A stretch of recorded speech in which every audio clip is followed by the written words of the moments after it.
Hello friends. तो कैसे हो? आज बात करने वाले हैं एक नए यूनिट से जो बेस एनसीईआरटी बुक से, जो कि 12th क्लास से एल्डिहाइड कीटोन और कार्बोक्सिलिक एसिड के बारे में चर्चा करेंगे। तो यहां पर इस यूनिट की अगर कंटेंट की बात कर ले तो देखते हैं आखिर इस यूनिट में हमें क्या क्या चीजें पढ़ना है। तो सबसे पहले इस यूनिट में जो एल्डिहाइड कीटोन और जो कार्बोक्सिलिक एसिड है, इस पर सबसे पहले इसकी डेफिनेशन पढ़ना है। इस तरह से जो एल्डिहाइड और कीटोन है उसकी डेफिनेशन पढ़ना है। उसके पश्चात जब डेफिनेशन पढ़ लेंगे तब उस पर नॉमेनक्लेचर करना रहेगा, लेकिन हम लोग उसके पहले एक और टॉपिक पढ़ेंगे, जैसे कि यहां पास लिखा हुआ है टाइप्स ऑफ एल्डिहाइड और कीटोन के बारे में। आखिर इनके कितने प्रकार होते हैं, एल्डिहाइड और कीटोन को लिखने की पैटर्न क्या होता है, इसके बारे में चर्चा कर लेंगे। फिर उसके बाद जो एल्डिहाइड और जो कीटोन है उसकी जो नॉमेनक्लेचर है उनको पढ़ेंगे। उसके पश्चात जो एल्डिहाइड और कीटोन है वह एक तरह से कार्बोनिल ग्रुप होता है और उस कार्बोनिल ग्रुप की नेचर के बारे में देखेंगे। फिर मेथड ऑफ प्रिपरेशन, उसके बाद प्रॉपर्टीज, और इस प्रॉपर्टी में बहुत सारा प्रॉपर्टीज पढ़ते जाएंगे जिस पर नेम रिएक्शन भी पढ़ते जाएंगे। और इसमें सबसे इंपॉर्टेंट जो 12वीं क्लास के बेस पर यहां पास एक प्रॉपर्टी पढ़ेंगे न्यूक्लियोफिलिक रिएक्शन को, जो कि यहां पास पढ़ेंगे। उसके बाद जो एल्डिहाइड और जो कीटोन है उस पर जो एल्डिहाइड रहेगा उस एल्डिहाइड की जो अल्फा हाइड्रोजन होता है उसके वजह से उस एल्डिहाइड की रिएक्टिविटी को पढ़ेंगे। फिर उसके बाद जो कि एप्लीकेशन या उसकी यूज को पढ़ेंगे। वैसे ही जो कार्बोनिल ग्रुप है उस कार्बोनिल ग्रुप में जब इसी यूनिट की पढ़ते रहेंगे तब कार्बोनिल पर सबसे पहले इसकी इंट्रोडक्शन देखेंगे, और जब इंट्रोडक्शन देख लेंगे उसके बाद उसकी जो कि नॉमेनक्लेचर करेंगे। और जब नॉमेनक्लेचर करने के बाद जो कार्बोक्सिलिक एसिड है वह, जो कि एसिड लिखने से स्पष्ट हो जाता है यह जो कि एसिडिक नेचर का होता है, तो यहां पास हम लोग इनकी जो एसिडिक नेचर होता है उनके बारे में बात करेंगे। उसके पश्चात जो कार्बोक्सिलिक एसिड है उस कार्बोक्सिलिक एसिड की जो मेथड ऑफ प्रिपरेशन होता है उसको पढ़ लेंगे। फिर इस पर बहुत सारा जो कि नेम रिएक्शन पढ़ेंगे, जिसे जो कि प्रॉपर्टीज पर पढ़ेंगे, और जो प्रॉपर्टीज है उस पर हम लोग दो तरह से पढ़ेंगे, एक जो कि फिजिकल प्रॉपर्टी और एक जो कि केमिकल प्रॉपर्टीज। और यहां पर जो फिजिकल प्रॉपर्टी और केमिकल प्रॉपर्टी है वह एग्जाम में आने के लिए जो कि बहुत ही इंपॉर्टेंस पॉइंट बन जाता है। उसके बाद इस कार्बोक्सिलिक एसिड की यूज को पढ़ लेंगे। तो चलिए वीडियो को स्टार्ट करते हैं, जो कि हम लोग पढ़ने वाले हैं इस तरह से एल्डिहाइड और कीटोन तथा उस पर कार्बोक्सिलिक एसिड की। तो देखिए जो एल्डिहाइड, कीटोन और कार्बोक्सिलिक एसिड होता है, अगर इसकी जो पढ़ने की आवश्यकता है उनके बारे में अगर जान ले तो जो एल्डिहाइड और कीटोन होता है और उसके साथ साथ जो कार्बोक्सिलिक एसिड होता है वह जो कि जनरली जो सुगंध रहता है प्रकृति में, उस सुगंध के लिए बहुत ही रिस्पॉन्सिबिलिटी होता है। उसके साथ साथ एल्डिहाइड, कीटोन और कार्बोक्सिलिक एसिड की बात किया जाए तो इनकी अगर प्राप्ति स्थान के बारे में बात किया जाए तो जो कि जीवों में और जो पौधा होता है उस पर जो कि पर्याप्त मात्रा में पाया जाता है, पौधों और जीवों पर पर्याप्त मात्रा में पाया जाता है, और यह जो कि सुगंध के लिए रिस्पॉन्सिबिलिटी होता है, जैसे कि परफ्यूम, इत्र, रेजिन और पेंट इसकी बहुत ही इंपॉर्टेंस जो कि इसकी कंपाउंड्स होता है। तो चलिए यहां पर बात करते हैं इसकी डेफिनेशन को। चलिए यहां पर बात करते हैं जो कि एल्डिहाइड और कीटोन को लेते हैं।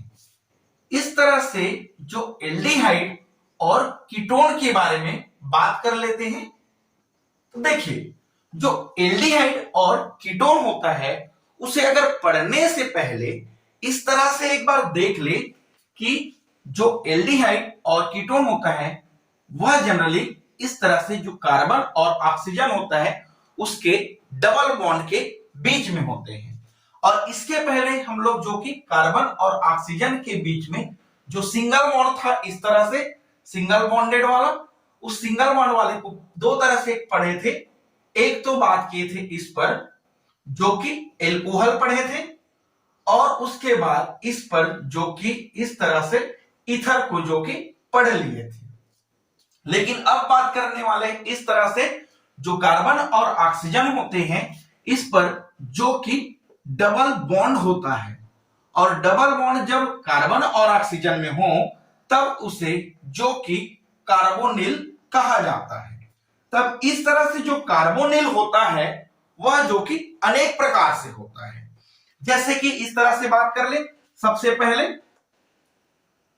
अगर इस कार्बोनिल में अगर बात कर ले इस तरह से प्रकार को पढ़ने से पहले ऐसे देख ले कि जो कार्बोनिल होता है यहां पास अगर देखा जाए तो इस कार्बन पर जो कि sp2 हाइब्रिडाइजेशन है, और ये जो सिंगल बॉन्ड वाला था इस कार्बन पर जो कि sp3 हाइब्रिडाइजेशन था। तो अब बात करने वाले हैं इस तरह से जो कार्बन और ऑक्सीजन के बीच में जो कार्बन है उस कार्बन पर अगर sp2 हाइब्रिडाइजेशन हो तब कौन कौन सा कंपाउंड बनाता है। तो सबसे पहले इस तरह से बोल ले, अगर इस तरह से जो कार्बन और ऑक्सीजन है उस पर जो कि कार्बन की वैलेंसी एक साइड पर एल्काइल ग्रुप है और एक साइड पर जो हाइड्रोजन है, तब इस तरह से जो कंपाउंड है उसे जो कि एल्डिहाइड कहा जाता है। वैसे ही अगर यहां पास अगर R है और वह R कार्बन के साथ जुड़कर, और जो कार्बन है डबल बॉन्ड से जुड़ा है, और इस R को अगर H को हटा दिया जाए और उसके जगह में अगर R लिख दे तब यह जो कि ग्रुप जो कि कीटोन कहलाता है। तो देखिए, जो कार्बोनिल है इस कार्बोनिल के कार्बन और ऑक्सीजन पर जो कि डबल बॉन्डेड है, और जब डबल बॉन्डेड पर एक में जो कि एल्काइल ग्रुप है और एक जगह में जो कि हाइड्रोजन है तब एल्डिहाइड कह रहा है। और अगर दोनों कार्बन की यहाँ पर जो कार्बन है उसकी वैलेंसी जो कि दोनों एल्किल या एरिल से हुआ है तब जो कि कीटोन कहलाया था। वैसे ही अगर इस तरह से जो कार्बन है वहां पास ऑक्सीजन और कार्बन के बीच में जो डबल बॉन्ड है तो एक साइड R ग्रुप हो जाता है, और अगर इस तरह से एक साइड OH ग्रुप जुड़ जाता है, यहां पास एल्काइल के जगह या हाइड्रोजन के जगह में जो कि OH ग्रुप जुड़ गए हैं, और जब इस तरह से OH ग्रुप जुड़ जाता है तब उसे जो कि कार्बोक्सिलिक एसिड कहा जाता है। और वैसे ही अगर इस OH ग्रुप को हटा दिया जाए और इस OH ग्रुप की जगह में सपोज OR डाल दिया जाए, तब इस तरह से जब OR डाला जाता है तब इस फंक्शनल ग्रुप का नाम जो कि एस्टर कहलाता है। वैसे ही यहां पास जो हाइड्रोजन, एल्काइल, हाइड्रोक्साइड या OR है उसमें अगर हटाकर उसके जगह में अगर एक से डाल दिया जाए तब एक से डाला जाता है, तब उसे जो कि एसिल हैलाइड कहा जाता है। तो ये इस फंक्शनल ग्रुप का नाम एसिल हैलाइड है। अब X is equal to fluoro, chloro, bromo और आयोडो हो सकता है, तब इस तरह से देखा जाता है।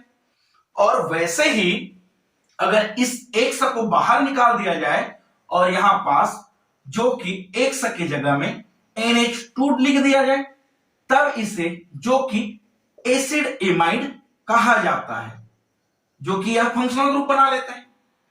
और उसके बाद जो यहां से या तो इस एस्टर से ले ले और एस्टर में इस R को निकाल दिया जाए और उसके जगह में सेम कंपाउंड जो कि कार्बोनिल ग्रुप डाल दिया जाए, जैसे कि RC++O। उसके बाद जो ऑक्सीजन है ऑक्सीजन लिख दे, फिर कार्बन डबल बॉन्ड ऑक्सीजन, फिर एल्काइल ग्रुप जोड़ दिया जाए। तब इस तरह से जो फंक्शनल ग्रुप है इसे जो कि एसिड एनहाइड्रस कहा जाता है। तो इस तरह से जो पढ़ रहे हैं यह सारे के सारे जो कि कार्बन का और ऑक्सीजन के बीच में डबल बॉन्ड वाले, और कार्बन और ऑक्सीजन के बीच में जब डबल बॉन्ड होता है तब इन सभी को जो कि कार्बोनिल ग्रुप कहा जाता है। तो इस तरह से हम लोग इस यूनिट पर एल्डिहाइड, कीटोन और कार्बोक्सिलिक एसिड के बारे में जो कि डिस्कशन करने वाले हैं। तो यहां पर बात कर लेते हैं सबसे फर्स्ट नंबर एल्डिहाइड की। आखिर एल्डिहाइड किसे कहा जाता है? अगर इस तरह से बात कर ले कि अगर कार्बन और ऑक्सीजन के बीच पर जो कार्बन होता है, इस कार्बन के एक जो वैलेंसी है R से और एक वैलेंसी जो कि हाइड्रोजन से पूर्ण हो, और यहां पर R का मतलब इस तरह से हो सकता है, R का मतलब एक तो हो सकता है एल्काइल ग्रुप से बात कर रहे हैं या फिर एरिल ग्रुप से भी बातें कर रहे हैं।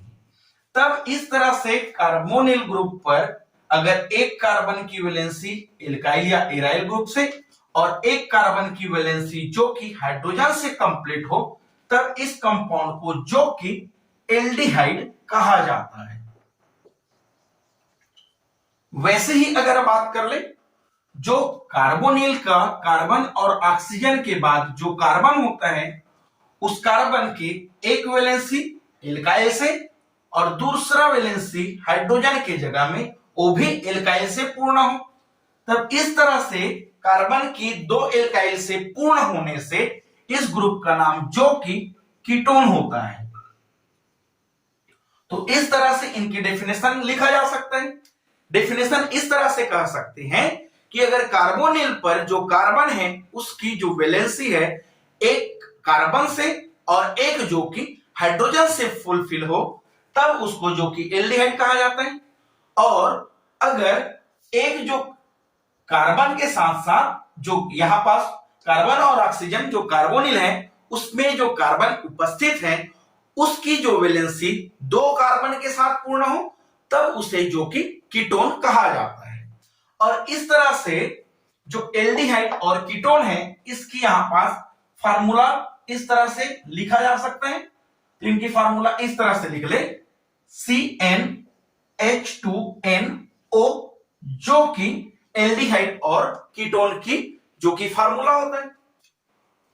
और बातें कर ले इस फार्मूला की, तो इस फार्मूला को इस तरह से लिखें, अगर नंबर ऑफ कार्बन 1 हो तब वह कार्बोनिल का ग्रुप तो होगा लेकिन जो कि फॉर्मेल्डिहाइड कहलाएगा, और अगर नंबर ऑफ कार्बन 2 हो तब जो कि एल्डिहाइड और कीटोन दोनों बनाएगा। लेकिन इस तरह से कार्बन नंबर जो कि 2 हो तब यह कंपाउंड जो कि एल्डिहाइड का फॉर्मेशन करेगा। और वैसे ही कार्बन की जो ग्रुप या थी कार्बन की जो संख्या है मोर देन 3 हो तब वह जो कि एल्डिहाइड और कीटोन दोनों बनाता है। अगर एग्जांपल की बात कर ले इस पर एल्डिहाइड और कीटोन की, तो सपोज कार्बन नंबर 3 की बात कर ले। अगर कार्बन नंबर इस पर 3 है, n इज इक्वल टू 3, तो यहां पर C3H6 और O हो जाता है। अगर इसकी अगर लिखा जाए स्ट्रक्चर तो इस तरह से स्ट्रक्चर लिखा जा सकता है, CH3C11O और इस तरह से CH3 जो कि कीटोन कहलाए। और हमने पहले भी बोला है अगर कार्बन नंबर 2 से अधिक हो या 3 से अधिक हो तब एल्डिहाइड और कीटोन दोनों देता है। या तो इसको यहां पास इस तरह से लिख दे, CH3C11O और उसके साथ इधर हाइड्रोजन जोड़ दे, और इस तरह से अगर इस तरह से जोड़े देखिए C3H6O, तब यह कंपाउंड जो कि एल्डिहाइड बनाता है और यहां पास वह कंपाउंड जो कि कीटोन बनाता है। तो इस तरह से एल्डिहाइड और कीटोन का फॉर्मेशन करता है। तो चलिए इसकी देखते हैं क्लासिफिकेशन को। देखिए चलिए देखते हैं यहां पास एल्डिहाइड और कीटोन है उसकी क्लासिफिकेशन। तो सबसे पहले अगर एल्डिहाइड की क्लासिफिकेशन देख ले तो देखिए जो एल्डिहाइड होता है उनकी क्लासिफिकेशन दो वर्गों में बांटा गया है, एक जो कि एलिफेटिक और एक जो कि एरोमेटिक। तो इस तरह से लिख ले इसकी एलिफेटिक एल्डिहाइड और एक को बांटा गया है एरोमेटिक एल्डिहाइड पर।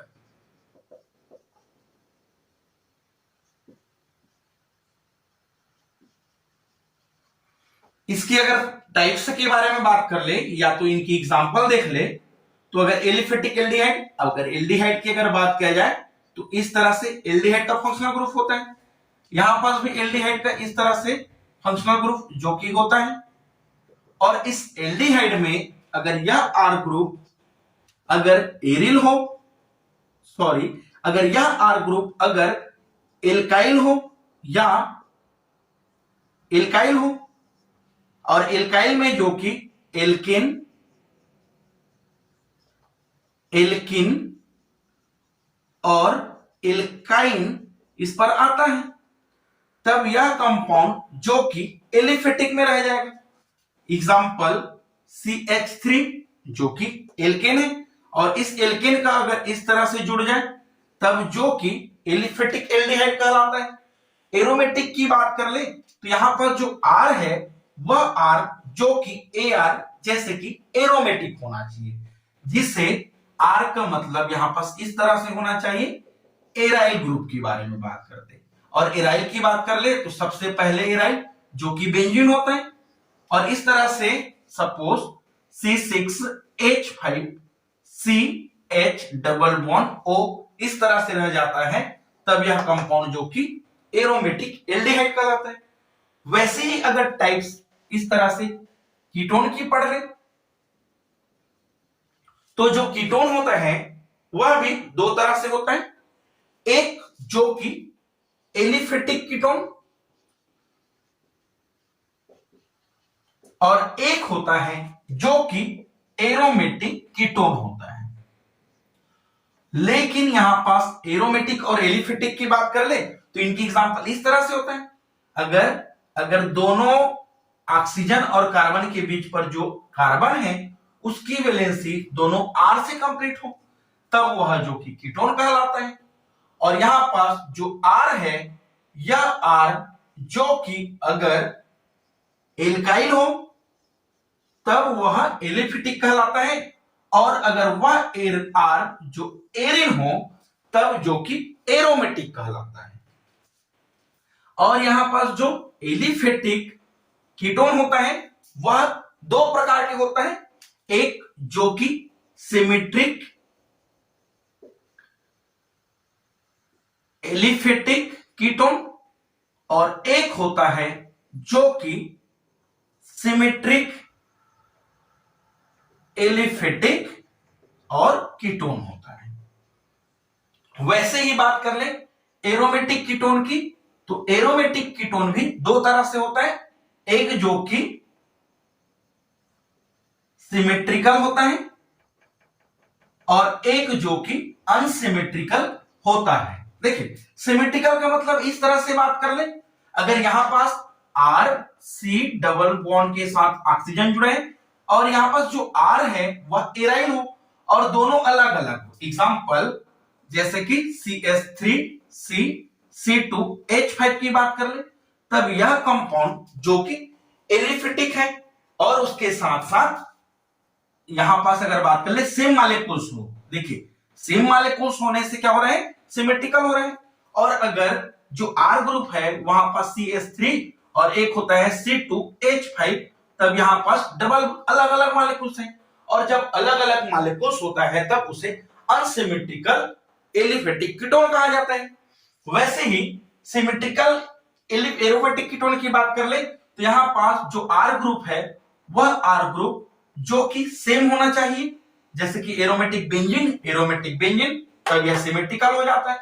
और अगर अनसिमेट्रिकल की बात कर ले तो अगर यहां पास एक जो कि सिमेट्रिकल हो जाते हैं और एक जो कि यहां पास एक एरोमेटिक रहता है, एक एलिफेटिक रहता है, और जो कि कार्बन ऑक्सीजन के डबल बॉन्ड के साथ जुड़ा रहता है। तब इस तरह से जो कंपाउंड है उसे अनसिमेट्रिकल एरोमेटिक कीटोन कहा जाता है। तो इस तरह से आज इसकी क्लासिफिकेशन के बारे में पढ़े। चलिए मिलते हैं नेक्स्ट लेक्चर के साथ। Thank you.